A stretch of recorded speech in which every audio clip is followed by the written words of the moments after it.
Hey everybody, welcome back to the 30 Minutes of Fame. I'm Dave, and today I'm joined by just a funny dude that I crossed paths with on the evil Twitter X, whatever you want to call it.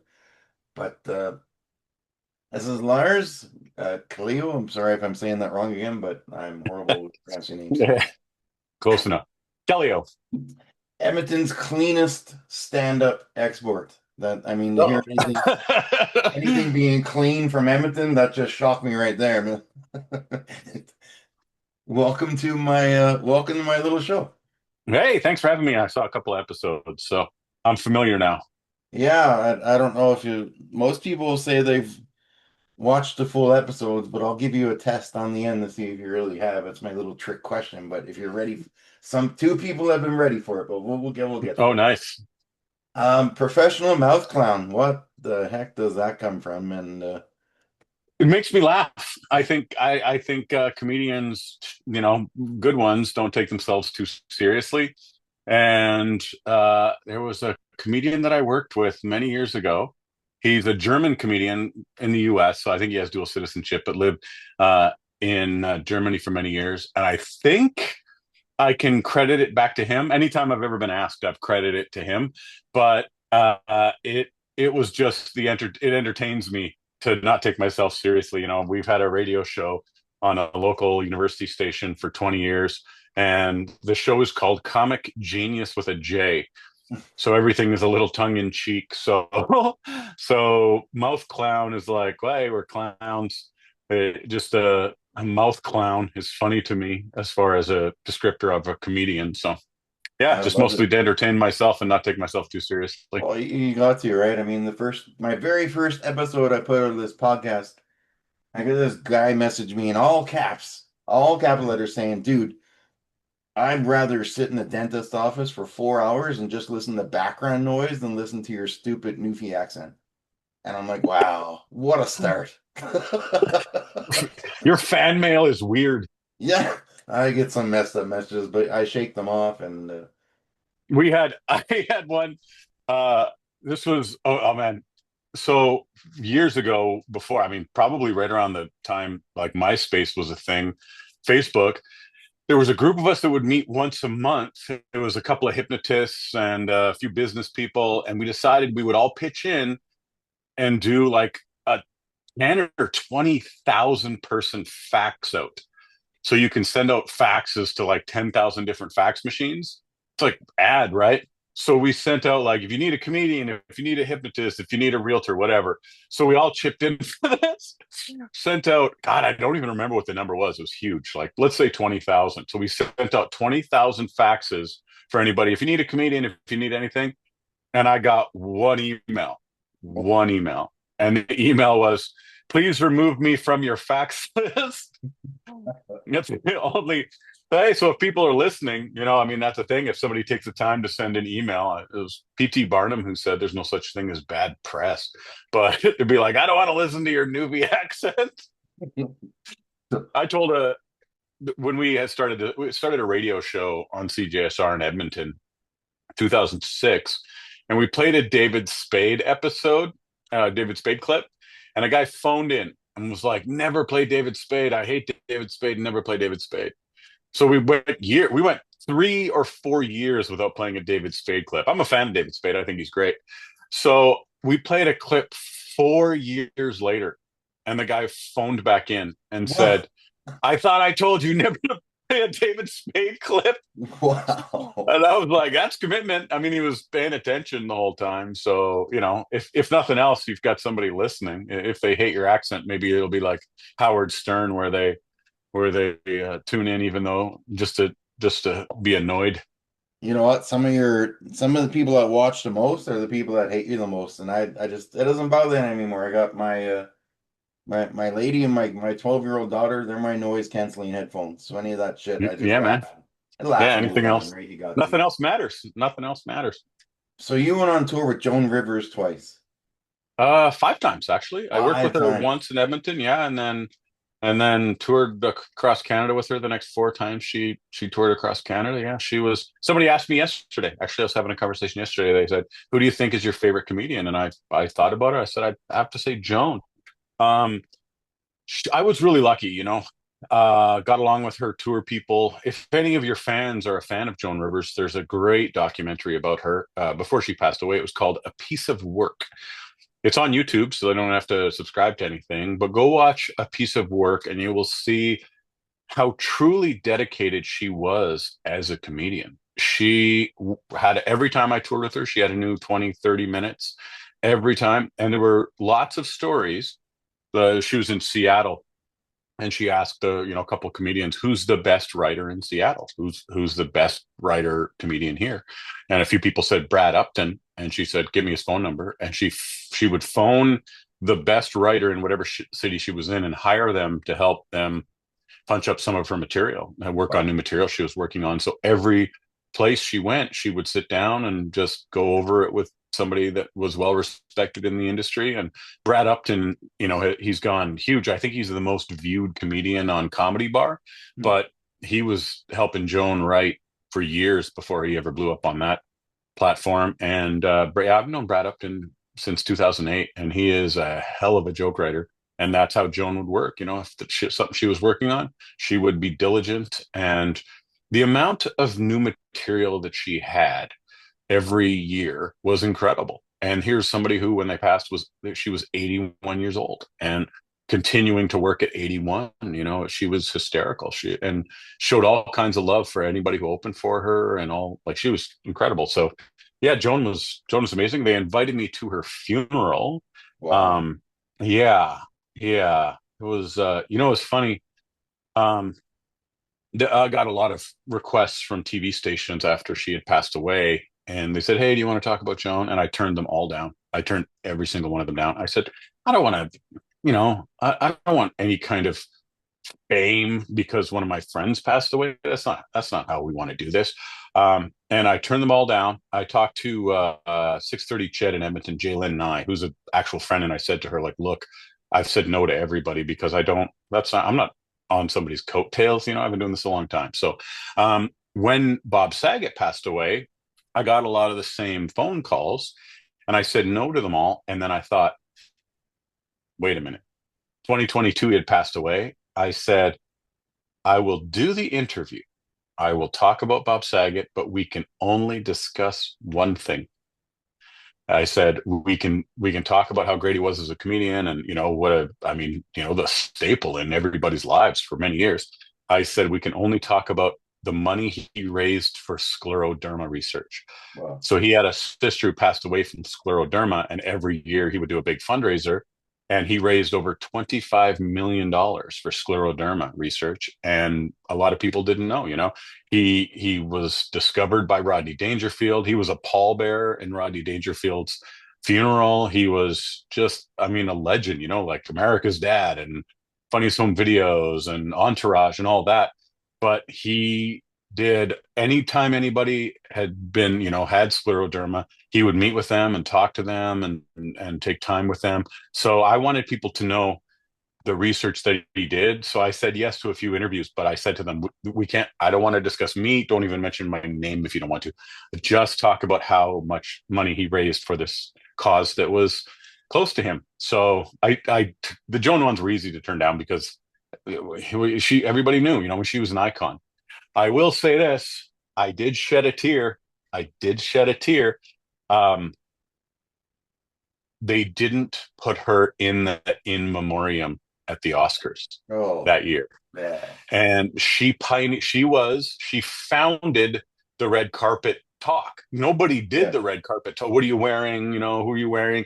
All of that. That was Joan Rivers. Nobody talked to anybody on the red carpet until Joan Rivers did it. And I thought, well, she changed the entry into the Oscars, in the 80s, like 40 years of doing this. And that they didn't recognize her at the Oscars, I was upset. I was truly Wow. sad about it because I thought she deserved it.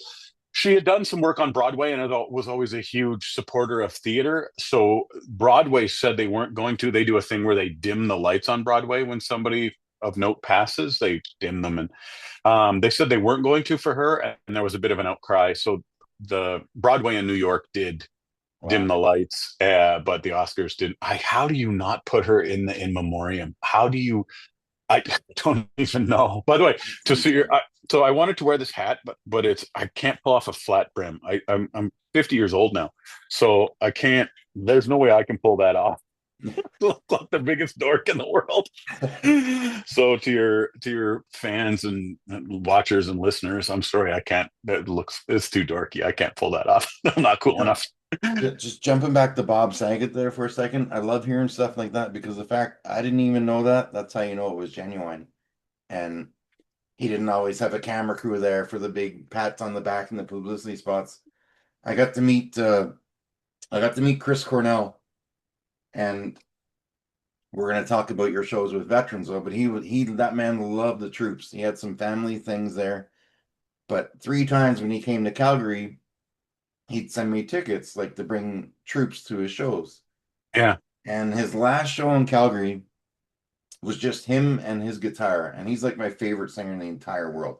He's the only celebrity I ever cried over that died, but because of this, we're sitting around talking with these veterans and these guys from the a program that teaches veterans with PTSD how to play guitar.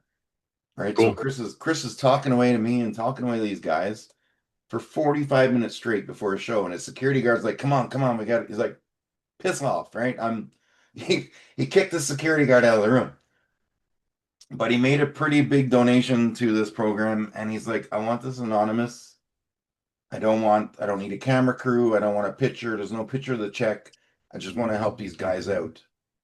And that's what that Bob Saget reminded me of, right? He wasn't looking for it. That's how you would know shit is real. And that I can relate to that story for sure. Yeah, and like you said, when they don't care one bit about the press, when there's not one part of them where they're trying to you look like they're virtue signaling. Bob Saget, I think he was 60, early 60s when he passed. And for 20 years, he had done that fundraiser and hardly anybody knew about it. Every year, he would have, the Beach Boys play and he'd have other comedians and everybody would do it. Was a huge deal. And he raised a lot of money and it was something that mattered to him. And I, I liked be like, it just feels greasy when somebody wants to attach themselves to something tragic, like I, Yeah. I don't I don't want to. Joan Rivers passed away. She would have lived to be 100. I know she would have. And something tragic happened. I don't. Yeah, I can't, in good faith, talk to the media about a friend of mine that passed away. Why? She was. Google her. Yeah, she's amazing. Watch a piece of work. You'll be glad you did. It was really cool. But yeah, Absolutely well. yeah. So, and Betty White, I think it was SPCA was Betty White's big charitable thing. So when she passed away, there was a lot of donations, and that kind of gave me the idea because her and Bob Saget passed away pretty close together in 2022, and I said no, thank you, no, thank you, and then I was like, wait a minute, and I emailed like CTV and Global back, and I said, okay, here's the deal. Let's just talk about his charity work because I think a lot of people didn't know. And I think that that'd be one of those moments where people go, wow, I had no idea that $25 million. I mean, that's not nothing, that's Yeah. significant. So. You know what's funny? I remember actually I took a date to a Bob Saget show, and this girl had no idea what his comedy was like, right? I knew because I had seen him a couple of times. So she's going, she's all excited. Like, oh, I wonder if like Uncle Jesse's gonna be there, if he's gonna talk about Full House and probably all these funny. And then I remember just looking over at her face. I've never seen a jaw so wide open. She just sat there, and she probably needed therapy after, but I don't think I even seen her after. Maybe she was so traumatized by it. But it was certainly something that a lot of people don't even know how his shows were. Yeah, and this is fairly well known with the interviews and stuff he had done. So he was a dirty comedian in the late 70s. He was always a dirty comedian. He was funny, he's clever, dirt, but he was filthy. And he got discovered by Rodney Dangerfield, was on the new comedian special, throughout the 80s. But he was like, he didn't do Full House and then Funniest Home Videos and then get dirty. He was always known as a dirty comic. Yeah. If people haven't seen the movie The Aristocrats, Oh no. it's like, yeah, Bob Saget's version of The Aristocrats, it's foul. Like, it's hilarious. But he foul. He was, they say in comedy, working blue. He was as blue as they get. And people were shocked. And a lot of people, when people tell the story as though he got dirty to try and get away from, his reputation as Danny Tanner. No, he was always a dirty comedian. So he, the way that I heard about Full House is that it was originally written as three comedians. So three comedians were going to be living in a house, and the script got changed to why not have, one comedian, one musician, the guy who works for some morning TV show, and it kind of morphed into what people knew Full House as. And I believe it was supposed to be three comedians, and that was the story. He was this dirty comic, and then he sort of became this clean, goofy, lovable person. But when they asked him, I remember doing a show with him. It was so funny because he was filming in Toronto making a movie, and they were making the movie Dirty Work. So there's some language coming up. So if you have kids in the room, there's some language coming up. But they asked Bob Saget if he would do a cameo on the movie Dirty Work because he was filming nearby. And he's like, yeah, sure. He pops in. So he goes to like, a Narcotics Anonymous meeting. And so like, they're talking, oh, I'm hooked on marijuana. And then Bob Saget famously says in the movie, he goes like, pot. He's like, I suck dick for coke. And that was his line. And he said he didn't realize that this cult following that the movie Dirty Work would have, he would have that yelled at him in public all the time. So people would be yelling at him like Bob Saget, you suck dick for coke. And then he'd have his two daughters with him, and he would look at his daughters, and they'd be like, we thought you were directing. And he's like, so he would just hilarious. He was great. He was a really good comedian. I mean, I watched him do, 90 minutes on some shows, good guitar player and parody songs, but he was great. He was really, really funny. He knew comedy really well. And I was a little sad when he was nominated for a Grammy, and he didn't win. He lost to doesn't matter, the redheaded comedian who's I'm trying to blank on, but I thought he deserved to win that Grammy that year. So he was nominated anyway. It's a cool thing. Beautiful. So you've done quite a few shows for our men and women in uniform. Was this always Yeah, were any of them overseas, or were they all like? yeah. So I have a really good friend, fantastic comedian. If she lives in Houston, so she's been a friend of mine for 20 years now. Her name's Olivia Arrington. So if people want to look up Olivia's comedy, she's great. She's really, really funny. I've toured with her a lot. So she was booking tours to Kuwait and Iraq. And she and I were friends when she was sending comedians over to Kuwait and Iraq. And for probably 3 years, she would tour Canada, and we'd work together. And I never asked her to go. And one day we were sitting at a bar having a beer, and she turned to me and she said, would you want to go to Iraq? And I said, yeah, love to. And this was 2010. And she went, why wouldn't you have asked?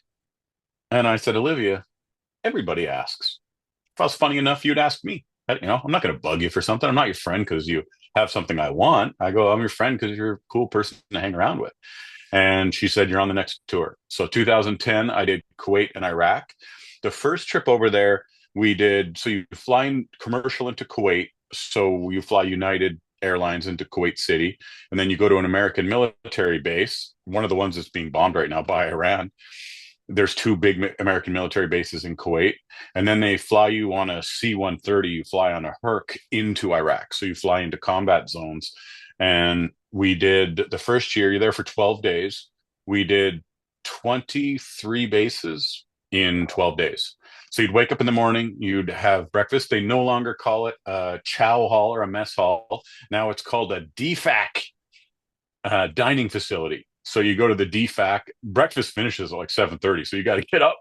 So you go to the DFAC at 7:30 and have some breakfast. God, the food was awesome. The food was so good. It was excellent. The food was phenomenal.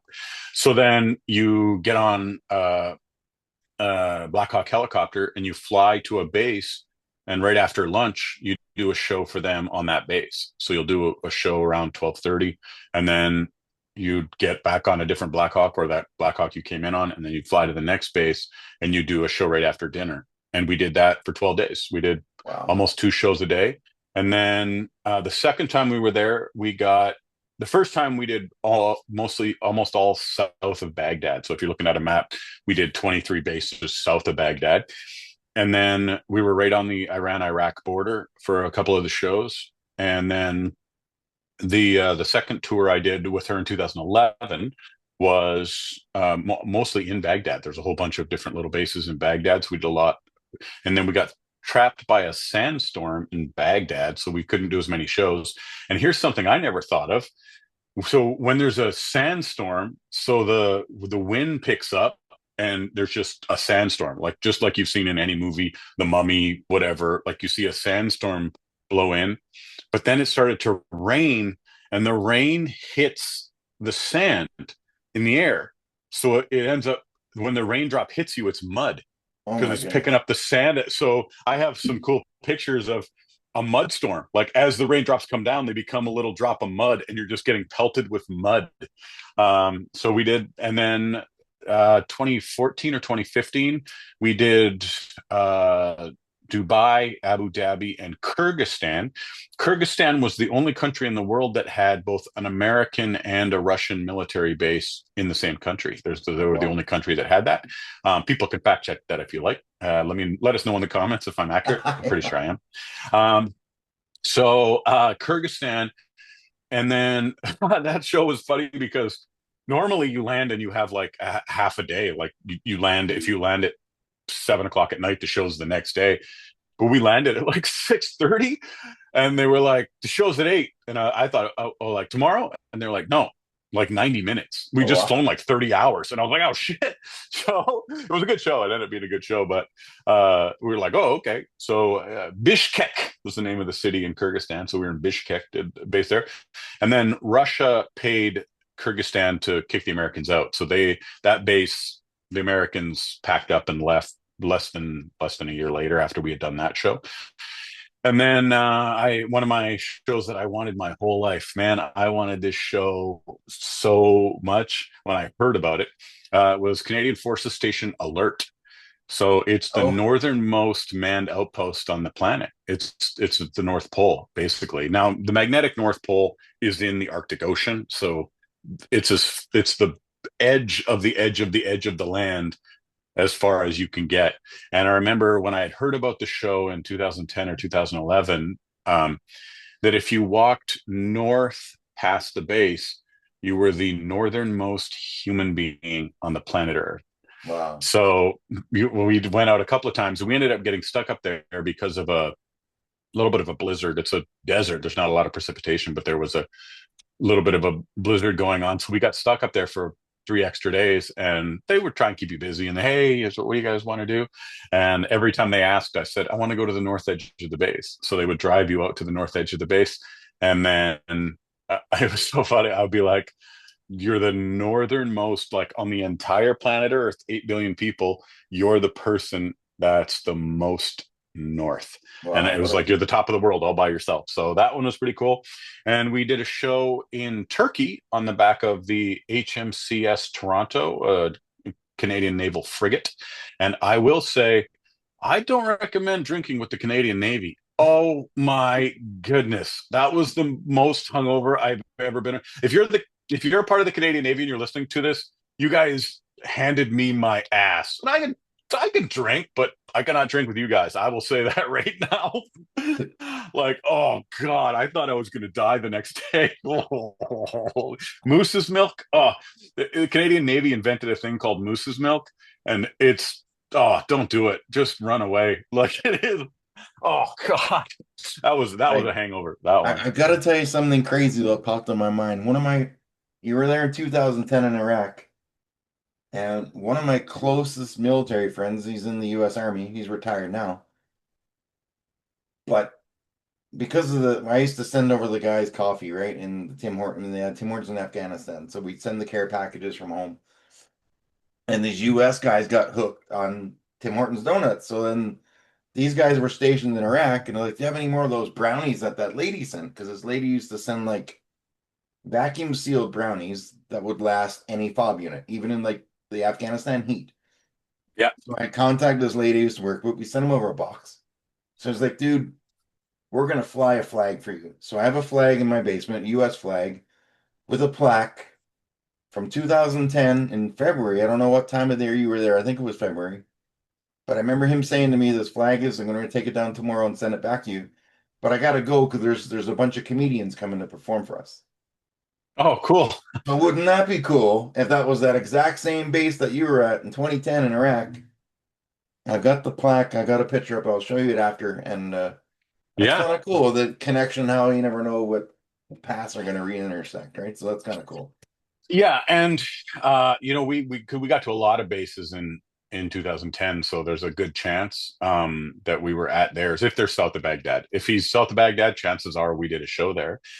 There's a I have a real reverence. I have a real like other than an uncle, I didn't have any family who were military, but I I always said everybody owes the military a debt of gratitude for their freedom. Everybody does. But I think that comedians owe them just a little more.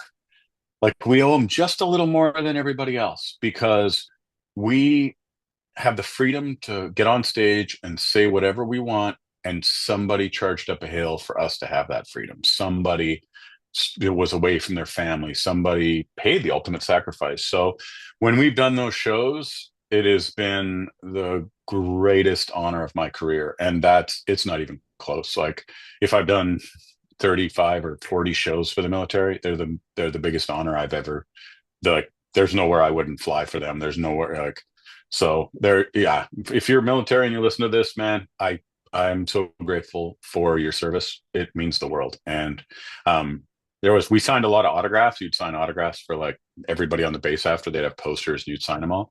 And John Mulaney had a joke. Oh no, it was Mike Birbiglia. Mike Birbiglia had a joke in like 2009 or 10 on one of his first CDs. And he said, "These people have been gone from North America so long, they don't know I'm not famous." It's like you're just signing autographs forever. So, um, yeah, man, sending coffee over there, sending donuts, sending brownies, having a flag from over there. Um, I have and I'll tell you kind of a fun. I'm going to see if I can. I don't know if my AirPod will disconnect, but there's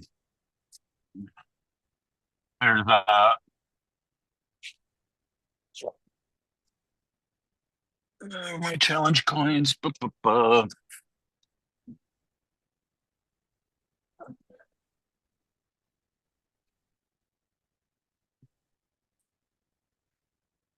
So a lot of the bases, when you would do shows, a lot of the bases, these are covered in dust.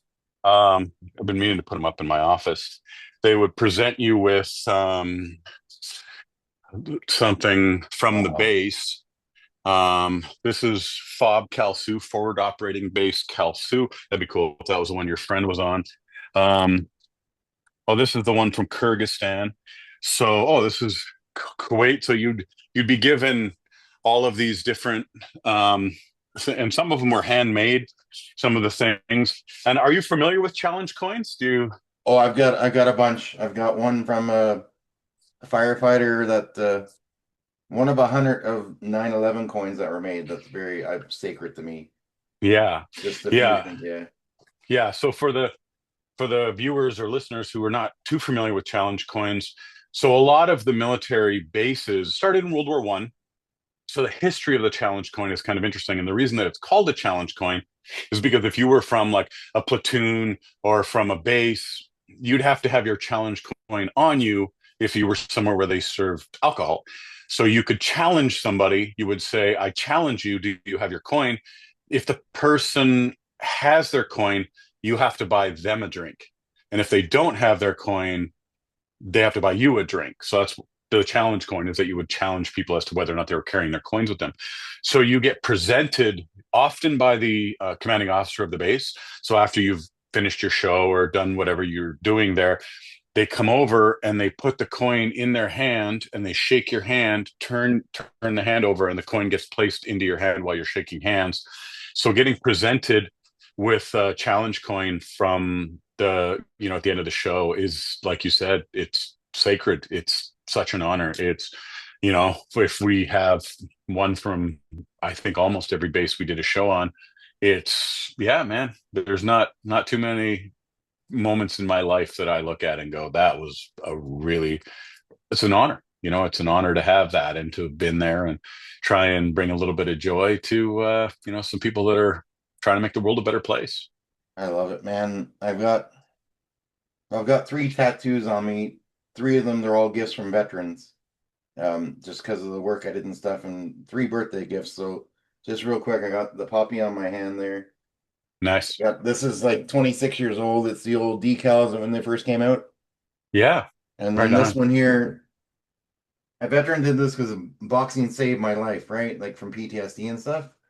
So he put it's the Reaper Wow. holding gloves, and this guy's got like a 3 year waiting list, and he like bumped me ahead of people to do this as a gift 2 years ago. So these veterans, they're like brothers to me. I've never lost contact with one of them, and I'll always just reach out. And I guess I got two questions left for you: a serious question, and then my dumb question that I have my show with. But after you do those shows, what was it like for a veteran or a soldier to walk up to you and say, "Hey, man, for that hour, you made me completely forget about everything"? The common phrase, excellent question. The common phrase was, I appreciate you. They would say, I appreciate you coming over. I appreciate you making the trip. So everyone would say, I appreciate you. And that, we did some really big bases, so we had done the bases in Kuwait, which are, 10,000, 15,000 soldiers. And we had done some really small bases. So one of the smallest bases we did had 50 soldiers, no running water.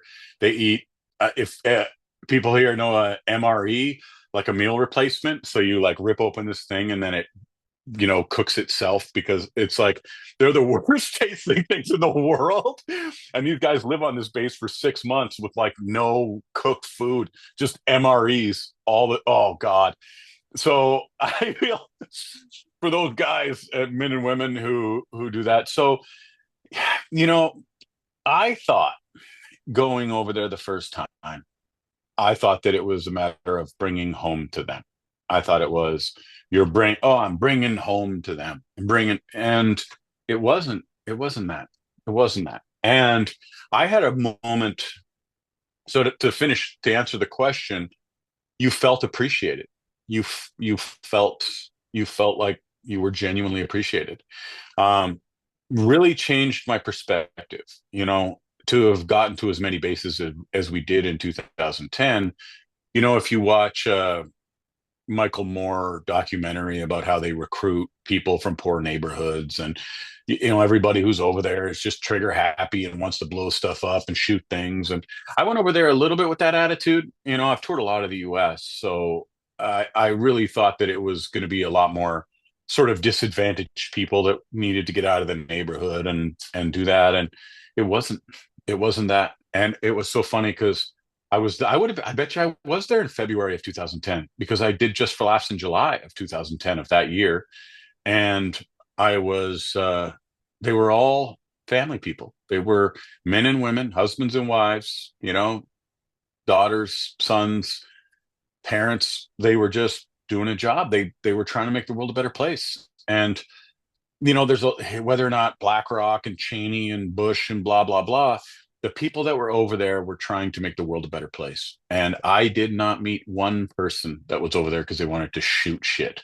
Every one of them Saddam was a bad man and he tortured people and he was horrible. And they were trying to make the world a better place. And I was in Montreal. I was having lunch on a patio. And I heard this table. There's probably 10 or 12 people sitting at this table, and they were talking about Americans are over there shooting shit and blowing stuff up. And I turned to them and I said, I don't mean to interrupt, but I just spent 12 days touring 23 bases in Iraq. And I have to be honest with you, you're wrong. You're wrong. And I go there, they're over there trying to make the world a better place. And they were trying to save us from ever having to deal with anything. So the reason that they were there was the right reasons. That like the reason they were sent. We can debate that. It was probably the wrong reasons. It most definitely was. But the people that were there, I remember writing this big post. And if anybody wants a copy of it, send me a message at Extra Lars. So my Instagram and Twitter and everything is Extra Lars. I have a post that I wrote, and the idea that you can't see the forest for the trees. I wrote this post, on MySpace blogs or whatever, and it was you couldn't see the war for the soldiers. You got to meet them, and there was a moment that stopped me cold. It stopped me cold. 21-year-old kid sitting in the front of the comedy show, and I said, leading into a joke, I go, if you could do anything in the world, what would you want to do? And this 20-year-old kid said, sir, what I'm doing right now, sir. Wow. And I remember thinking in that moment how here I thought this didn't have any other options. He was in the military because didn't have anything else. He was doing what he wanted to do. That was his dream. I wanted to be a comedian since I was 6 years old. This guy wanted to make the world a better place, a safer place, wanted to protect people. All right, everybody. So before we get out of here, don't forget to check out Extra Lars, all of his links in the description there. Give him a follow. I do have one question before I ask my last question, though. I saw a clip of you talking about Houston, and you're in doing a show in Houston, and this guy tried to give you a jacket Yeah. of a Canadian. Did the jacket ever make it back to him, or where is this jacket now? So it happened in Galveston. So if anybody ever sees me do that, I don't do the joke much anymore, but I was in Galveston, which is a border town straight south of Houston. So I was in Galveston. I say Houston because most people know Houston and they don't necessarily know Galveston unless you spent some time in Texas. But the bartender heard I was a Canadian and he called me over and he said, y'all from Canada? We had a Canadian guy in here last week. He left his jacket. Would you take it back to him? And there's one of the actors who's a very funny comedian, lived in the UK for a long time. I think he's back in Toronto now, Darren Rose. So if people don't know Darren Rose, DARRINROSE, Darren Rose. He was on Mr. D. He's on all kinds of Canadian TV. He's great. Hosted a game show. Wonderful. I was driving him from the Canadian Comedy Awards and I got pulled over in Toronto because I was driving a rental and I didn't dim my lights because where the steering wheel sat, it blocked out the blue. So I didn't know that I had my brights on. So I got pulled over and the cop, hey, you didn't dim your lights. And I go, oh, it's a rental. I didn't even know my brights were on. I'm sorry about that. Darren's in the back seat and with his girlfriend or wife and he wasn't, I don't know if he's married. So it sounded like his girlfriend or wife. Whoever he was with at the time, it was on the up and up. So his partner he was with. And police officer went back and came back and he goes, where'd you get that jacket? Texas? And we had a laugh and then he let me go. But it happened in Galveston. Yeah, actually, guy tried to, you all from Canada. We had a Canadian guy here last week. He left his jacket. Will you take it back to him? But yeah, that happened in Galveston. It's a true story. Yeah. Love it. So, Love it. and I tell everybody, I say to them, because I mean, I don't really care. I like engagement. I like people being engaged. If people see me somewhere, send me a message, I'll come have a beer with you or talk to you or do whatever.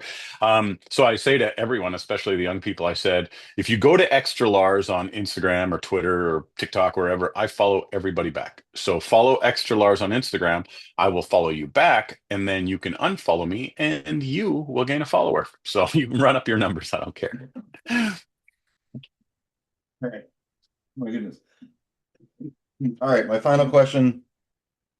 You can use your hat, you can use whatever you need to, but a 100-meter pigeon carrying contest.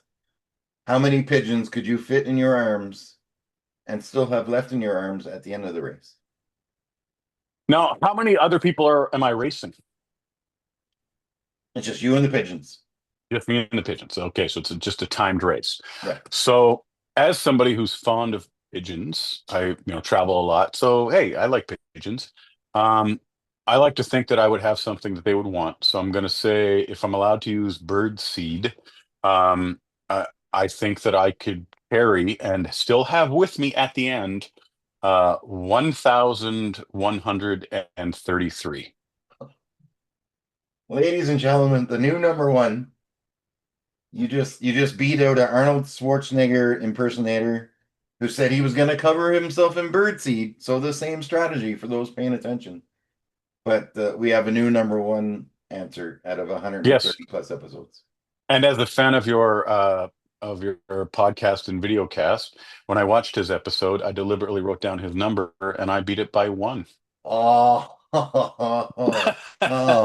it's all coming out now. In your face. Summer right now, Joan Rivers was like that guy, that's a good tactic right there, I gotta say. One of my friends, Dan, that I had on, he's just the most positive person I've ever met. He's in a wheelchair. He's got cerebral palsy since he was so young, but he had watched every episode, and I could see as I was starting to ask the question, the little side of his cheek going up, right? And he said, I'd like to say I've been carrying all you pigeons for years. So his answer was, right. That was brilliant. But yeah, thanks for coming on with me. Everyone, check out the links. And don't forget to say one nice thing to one person every day for the year. It can change someone's life. And yeah, like, subscribe, share, all that cool shit my daughter tells me to say. Awesome. Thanks for having me.